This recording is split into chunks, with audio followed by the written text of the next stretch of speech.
There's a lot of things you can describe the Imperial Fists with. A fellow 40k YouTuber, someone you're probably subscribed to, Bones 40k, likens the Imperial Fists to that of buttered toast.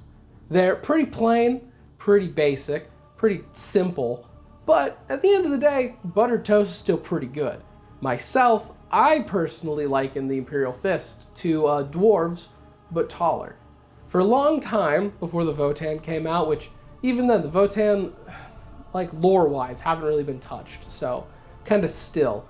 The Imperial Fists were the closest I had to dwarves in 40k, because they have literally the same fucking personality. Stoic, kind of grumpy, love their big forts, and even better at taking down other people's forts. The Imperial Fists are like right next to the Ultramarines, to be honest, of your bog standard, very basic military men, the embodiment of what a Space Marine should be. The real difference, Imperial Fists are yellow, and they really only just use bolters. Back a long time ago, the Imperial Fists had a pretty unique, I guess, creation story when compared to all the other Space Marines, in the fact that most Space Marine legions, originally during the days of the Great Crusade and really the beginning during the Unification Wars, the Emperor sourced all the legions from different areas of Terra, except for the Imperial Fists. They were sourced from literally all over Terra. And then pretty quickly too, they found their Primarch, like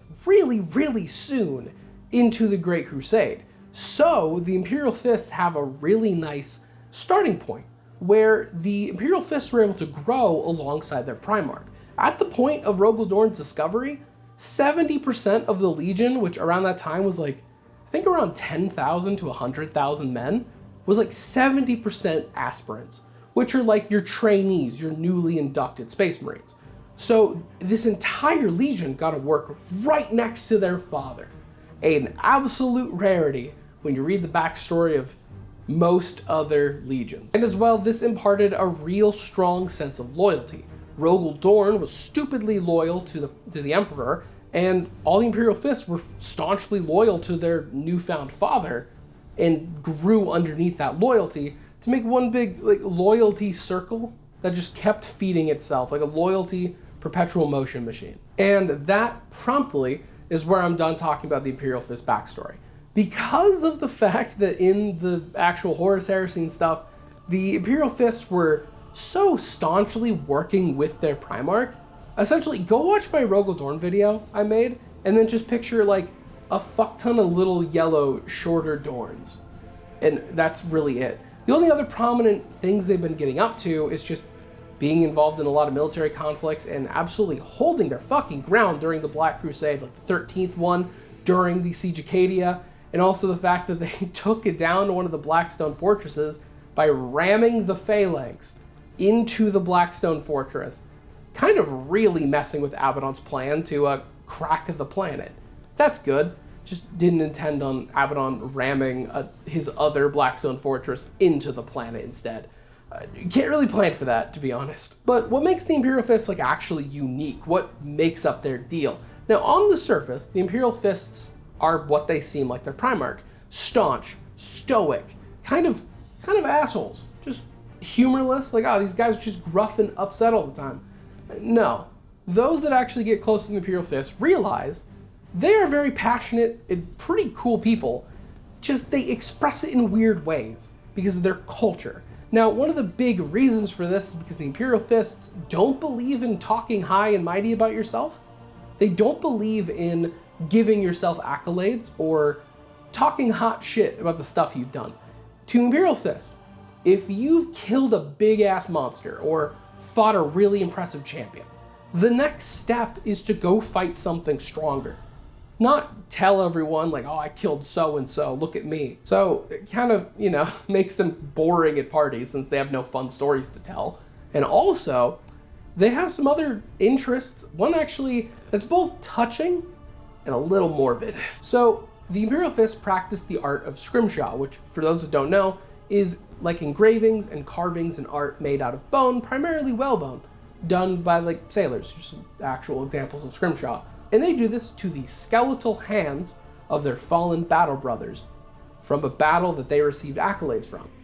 This sounds a little morbid, However, in practice, what this really is carving and inscribing things on your fallen battle brothers' like remains and hanging it from your armor in a method using this as both a mental discipline tool of really being super careful, mental discipline, attention to detail, inner focus, all that, and also as like a reminder of the brothers you had and the brothers you fought with and the brothers you lost. But culture-wise, let's get a little weirder.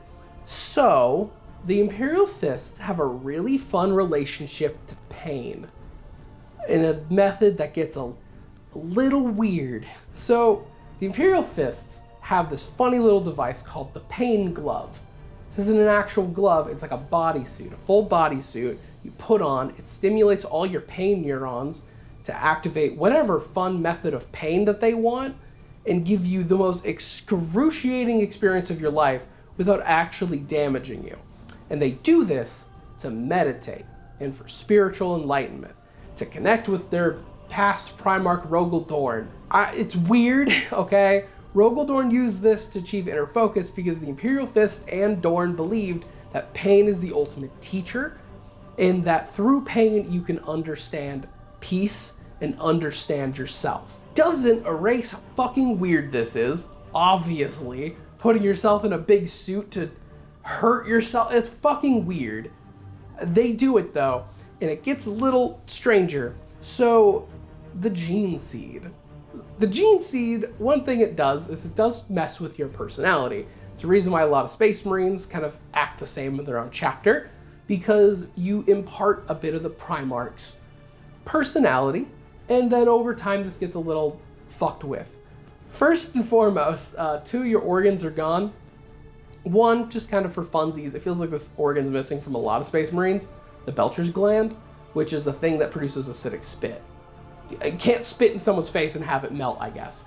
It sucks. The other one, this is a little important, it's called the Susan membrane, which when you get really mortally wounded, your body will go into its own stasis, like a coma-like state for you to just heal as your rapid metabolism and your rapid healing response fixes all the problems.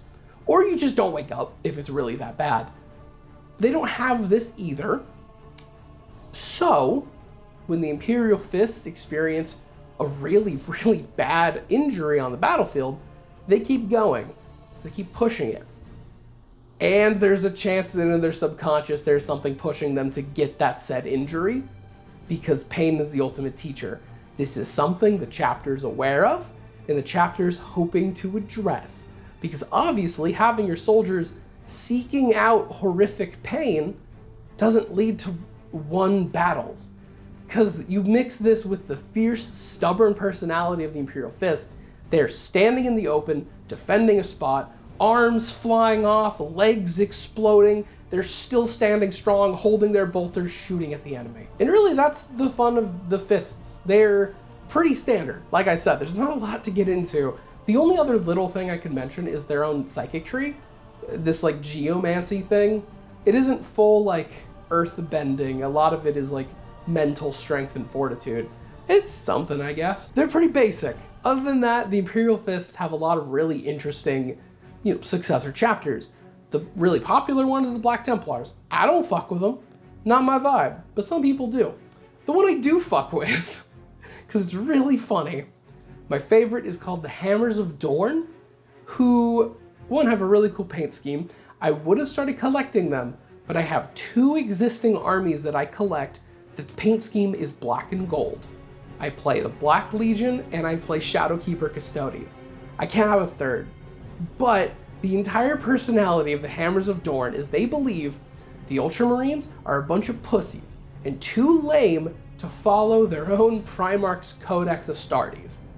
They believe only the Sons of Dorn can follow the Codex properly, so their entire personality is being better Ultramarines and constantly rubbing it in those Ultramarines' face. It is a pure hater chapter.